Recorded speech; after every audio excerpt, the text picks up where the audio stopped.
Well, we've all been there. We've been at trade shows and we get into these conversations. We just ask people, hey, what do you do?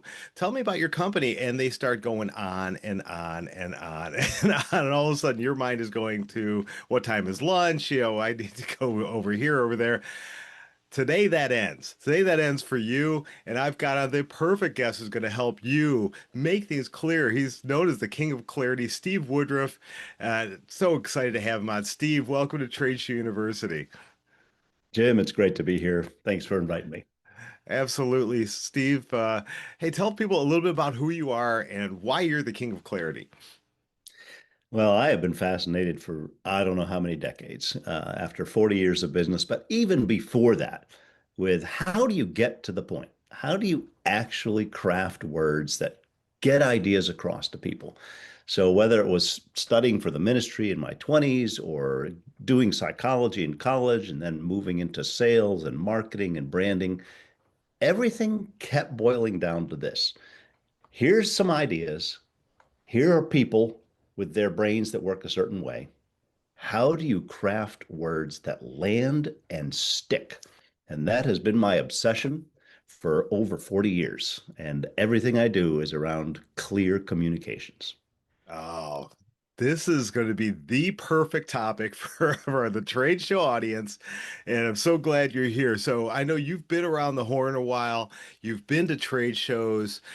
Tell me, are there some mistakes that you see that are glaring? And I know I Oh, see them, yeah. but I want to get your thoughts on it. Oh, yeah. I've been to many, many, many trade shows, many exhibit halls. And here are the three fundamental mistakes that I see happening all the time. Number one, booths that blend into the background and try to say too much. You don't Mm. have a single compelling message. The fact is, people are drifting through the exhibit hall. They're going to look, and if they don't see something outstanding and compelling in a few seconds, you're toast. You're nothing. You got nothing. So most companies try to present way too much on their booth. It's overwhelming. Nobody has time for that. You got to get to the point. Secondly, and you know this, Jim, because you help train people, the people in the booth often aren't getting right to the point. So you want to have a message that's so simple that in the 10 to 15 seconds that you've got to win attention, and there's brain science behind this, especially in a noisy hall, you've got to have a great message that draws people in and creates a dialogue.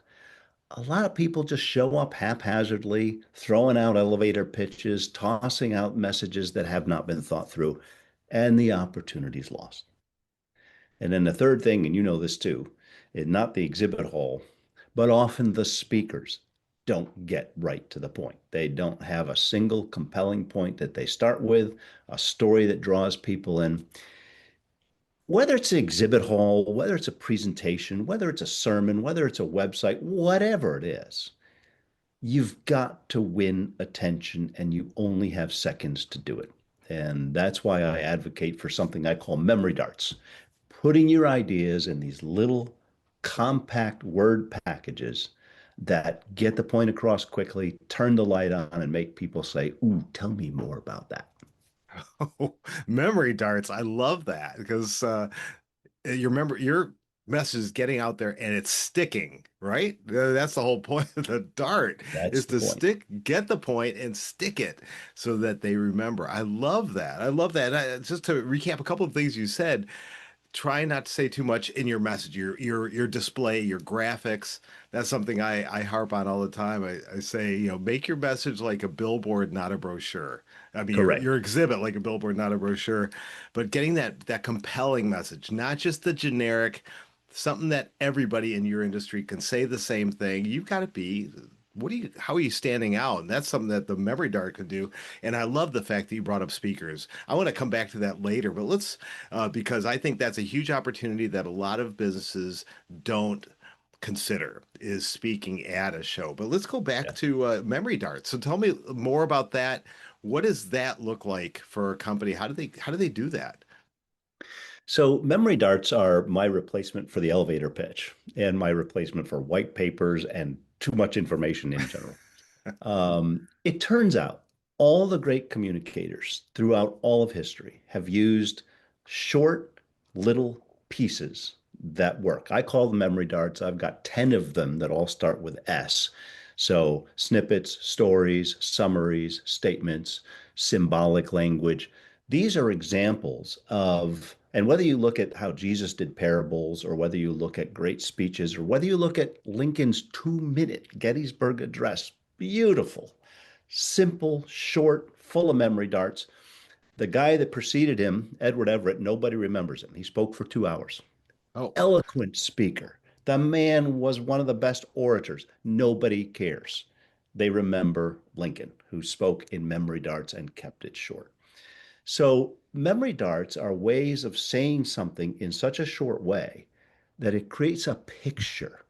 It creates a memory in somebody's mind instead of trying to transmit 47 paragraphs of information. So if I say Jim Cermak is the Mercedes of consultants when it comes to trade shows, what I've said using symbolic language is he's the top, he's the best, he's the premier. I've hooked into a picture you already have in your mind, a Mercedes, mm. and I've made an analogy. That's a memory dart. Now, I could have said, Jim Cermak is the most premier consultant, and blah, blah, blah, blah, blah, blah, and I've lost you completely after 15 minutes of description.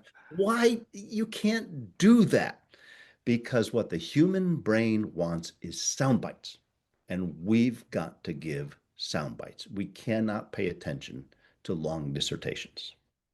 Wow. Okay. So when you taking someone through this, because I find this fascinating because for me it seems like I have a good I could do this for others, but I can't do it for myself for That's some correct. reason. And I think a lot of business owners and a lot of businesses they fall into that category of we're so living in our world and we want to say everything. And how do I narrow that down to something like this? And how could I ever come up with something like I'm the Mercedes? So how do you take people through this process where you get to that point where you've got that memory dart? Yep. So, what you've identified is a term called the curse of knowledge, and we all have it.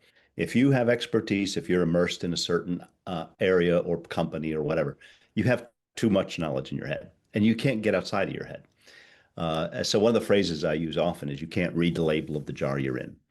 We Mm. cannot objectively look at what our own stuff. It's much easier for me to look at somebody else and develop a memory dart for them than it is for me. And that's why I have smart people that help me figure out my stuff because I know too much. I'm too immersed in the stuff. So the way I help develop memory darts is I interview people. I just talk and ask a bunch of questions. And what happens inevitably is certain themes, keywords, and ideas come up. I just get people talking and the stuff comes up. And so we narrow down to the keywords, and this is just part of the way my mind is wired. I can't train anybody to do what I do. I take those ideas, get them clarified so I understand them, and then translate them into human, translate them into vivid. It's just what I do. And often it takes me seconds. I don't even breathe hard. I just think that way.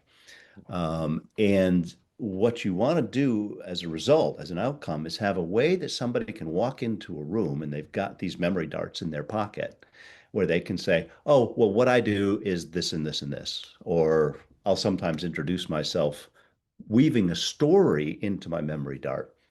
I'll say, well, by now I would have hoped to have been a retired astronaut, but I had to settle for being the king of clarity.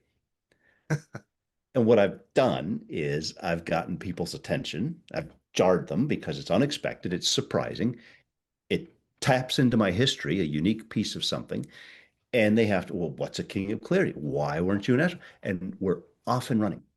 And so the best place for a memory dart is your introduction. If you can introduce yourself in a way that's really intriguing in 15 seconds and not boring like an elevator pitch, you win the moment. If you bore people or if you blend into the background, you sound like everybody else, you lose. Mm. I love that. I love the fact that you're getting them thinking in something completely different, but you're grabbing their attention because it's not the same. It's not the same thing that I've heard when I'm going into a networking meeting or I'm on the trade show floor and I'm introducing myself.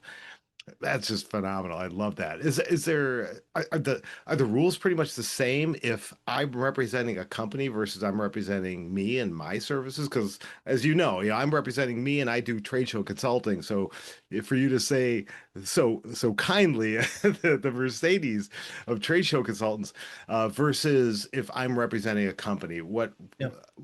how does The that work? rules are all the same. Okay. If it's a company, if it's a product, if it's a brand, if it's a personal brand, even if it's you as somebody seeking a job, we have to come up with your unique message, your unique differentiators. So the process, it's a branding and communication process. It works for everything. And what we're all up against is what I call just another syndrome. You are just another consultant. You are just another booth. You are just another until you're not. And so the analogy I use for that is a bunch of penguins lined up on an ice floe. They all look the same. They all sound the same. They're just another penguin. But if one of them suddenly started singing opera or was colored purple, that would not be just another penguin. That would be something different. And I'd remember that one. I would talk about that one. That would be a dart. We all have to overcome just another syndrome. And I sometimes bring my stuffed penguin along when I do a talk. His name is Justin to describe just another. You don't want to be just another penguin. I love it. Justin, other Yeah, he's right penguin. behind me. He's blurred. You can't see him, Uh, but he's right behind uh, me. Justin shows up unpredictably when I go places. but I'm sure everyone listening or watching had the same thing going on in their mind is seeing a purple penguin that's just sticking out from everything else or hearing a penguin sing. It doesn't matter what kind of music it is, but a singing penguin. And like you said, that's something we talk about. So when for all of you listening, all you watching today, if you're going through that trade show as an attendee or even as an exhibitor and you're walking the floor, how many booths, unless you're like really familiar with the industry and you know all these people, but if you're in a brand new industry and you're walking through trying to learn, how many do you remember? How many booths do you remember? And you might remember something like really unique or fascinating that they did, but you might remember, oh my gosh, I remember, they had this celebrity at their booth Yeah. and he was signing autographs and that was phenomenal. And then you ask, oh, what booth was it? Uh, right, I What were can't they remember. selling? Yeah. The Right. temptation is to try to make 3 or 4 or 5 points. If you're in a trade show, you everybody's on overload. The whole environment is sensory overload. You got to understand that. You're an overload. You are lucky if you can make 1 point. Make 1 point and make that one stick because people aren't going to take away 5 points. They're going to be looking at all this stuff. They're going to be hearing all these speakers, talking to all these people. 98% of what they hear and see, they're going to forget. If you can get people walking away saying, I saw a purple penguin of some sort in Jim's booth or whatever, you've won. And so a lot of it comes down to this conviction and contentment with distilled simplicity. You've got to make it simple and distilled, or people will not remember it. Oh, distilled simplicity. I love that term, distilled simplicity. So taking what we have and really, really boiling it down, distilling it to what is that 1 point. So how do you get if you have a company, we've got different product lines, we serve different audiences. How do I know which memory dart do I use at this trade show or in this certain networking event? Well, sometimes a company can, if they have enough creative people and they can think it through, they might be able to pull it off themselves. One of the consulting services I do is to come in with companies and as the outside, reading the label of their jar, I can come in as a creative outsider. And one of the reasons that works well is that you have to make it make sense to me as an outsider. If it doesn't make sense to me, I guarantee it ain't making sense to anybody else outside. Yeah. So companies assume that they're being clear when they're not. And it helps to have somebody on the outside to say, okay, now I get this. It's this translation process from complexity to simplicity. That is what I do. I know there are other people that can do it too, maybe not as many as I wish there were. But a lot of companies or individuals or brands, they just don't have the capacity to do it. And so they just spew. And this is why a lot of websites spew. This is why a lot of presenters spew. This is why a lot of booths spew. And spewing, all it's doing is shutting off the mind. It's making more background noise. Mm. And a memory dart is a signal versus the noise. Mm. So, so good. Okay, so is there a tip or two that you could give to people listening that they can start this process Yeah. of figuring out how do I get to my dart? And should One a of my company have favorite. maybe multiple darts or just one? Oh yeah, I have multiple. Yeah, you want multiple darts eventually, but where you want to start is with your introductory dart because that's what opens doors. That's what when somebody's going to ask you, Jim, what do you do? And we all Yeah. get that question. What do you do? That's where you want your first memory dart is some way of saying, here's what I do, here's my value, and here's my story. So when I walk through people through introductory memory dart exercise, what I do is have them develop their what I call the origin evolution story. It very simple four phrases. I started here, could be their first job, their college, whatever, but I started here. Then this happened. This is the twist in their story. Now I'm doing this. This is where I'm going. You can develop, using those four simple phrases, a real simple origin evolution story that, with a little bit of practice, takes you no more than 20 to 30 seconds to tell.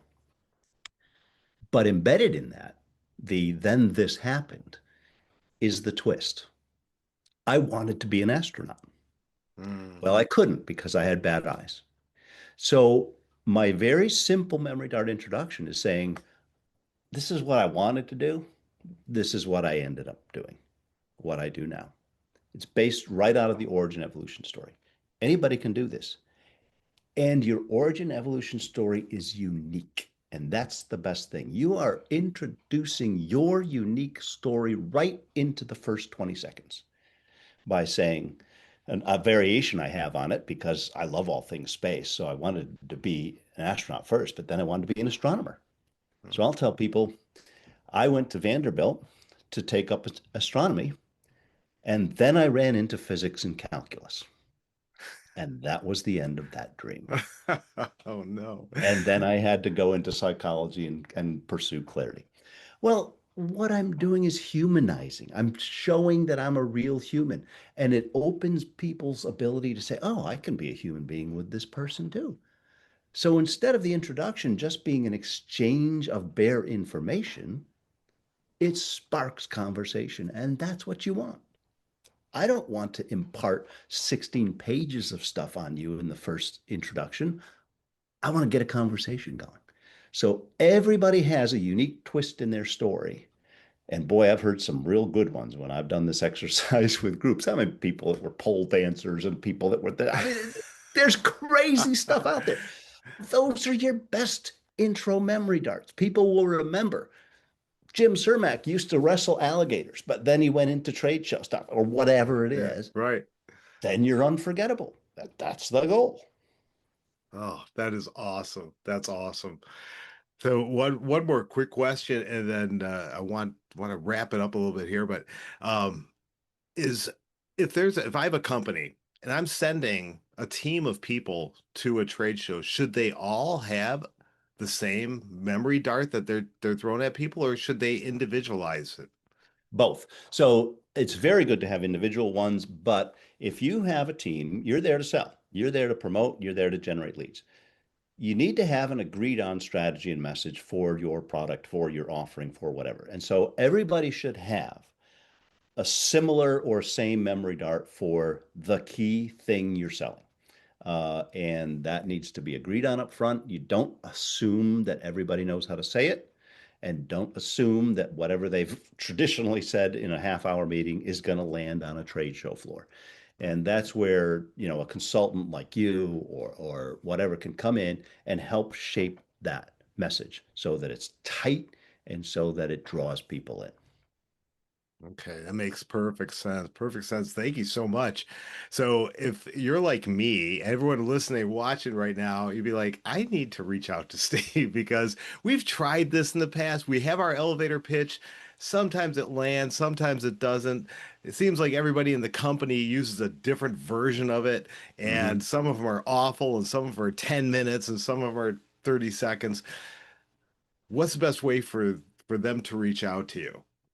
So if you go to clarityfuel.com, that same one word, clarityfuel.com, that'll lead you to my website, and there's a contact form there. I'm also easily found on LinkedIn, where I interact and share a lot. And then I'm happy to set up a half hour free intro call with people to just start the interview process. Well, I just want to find out where you're at. What are you thinking? What are you struggling with? And determine if, it would be good to work together. And then if so, then there are different packages I have for working with people to develop their memory darts and to develop their clarity that's underneath the memory darts. Because it's not just language, it's actually clear understanding of exactly what you do, who you do it for, why it's important, and why it's purple and not just another penguin. I love it. I love it. People take advantage of this. It's a free half-hour call with the king of clarity. And you know it. You know it if you've been around trade shows long enough, you know that people stumble with this all the time. And you can't get into a good, meaningful conversation, those meaningful conversations with your target audience that you want to have, that you're expecting to have, you're wishing you had at the show, if you can't grab their attention to begin with. And if you don't make yourself look up, stand apart and make yourself purple, as Steve is saying, if you don't make yourself that way, and you just blend in with everybody else, you will lose. You've already lost. Even if you do get into a better conversation, you've already lost because now they're trying to remember, wait, what company was that that offered that one software package that we were looking at? And now you've blended in. So take advantage of this, Steve. Thank you so much. I'm going to drop all of Steve's contact information into the show notes and the description. Please take advantage. Reach out to him. Any last words of wisdom you want to share before we sign off here? Yeah, one last thing, actually, Jim, is that if you're a conference or meeting planner, and I've alluded to the fact that I do these exercises with groups. One of the things I do at conferences is what I call a pre-note session, where live with the group, we develop memory darts, intro memory darts. And so people can network more effectively, all the attendees, not just the vendors, all the attendees, because we go through the origin evolution story, the value proposition memory dart. And then this sparks much better networking through the entire event because people feel the confidence and the comfort level of having not some awful elevator pitch, but a memory dart way of introducing themselves. Wow. So the pre-note, I would love this if I was going, because typically, Steve, as you know, you go to see that keynote talk, that keynote speaker, and and you're sitting there amongst a bunch of strangers waiting for the keynote to start, and it's like wasted time. If Mhm. to have someone like you come out for a few minutes ahead of time, run through these exercises would be absolutely brilliant and would pay off in spades. It would have that halo effect. At Yeah. least that's the way I would see it working out. So yeah, if there's any meeting planners, I know you guys listen to this, so reach out to Steve and take him up on this. Steve, thank you so much for sharing some wisdom today with us and teaching people about the power of memory darts. Really appreciate it. My pleasure, Jim. Thanks for having me. Absolutely, everyone. Continue to come back, binge some other episodes. You learned a lot today. Please like and subscribe, and don't miss out on another episode. And keep coming back here to Trade Show University. We'll see you next time.